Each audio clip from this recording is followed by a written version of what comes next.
Hi అందరికీ. Today we are going to discuss about day 180 English vocabulary class.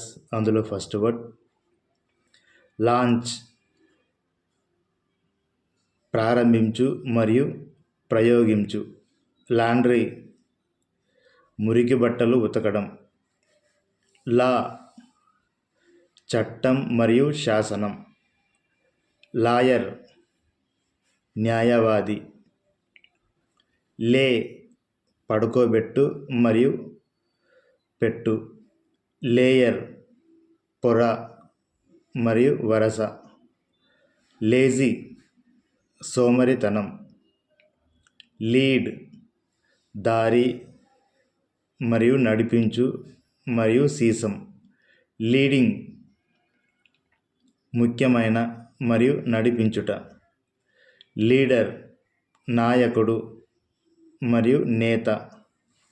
Okay, that's all friends. మన video కనుక మీకు నచ్చినట్లయితే మన ఛానల్ని సబ్స్క్రైబ్ చేసుకోండి, లైక్ చేయండి, అలాగే షేర్ చేయండి. Thank you.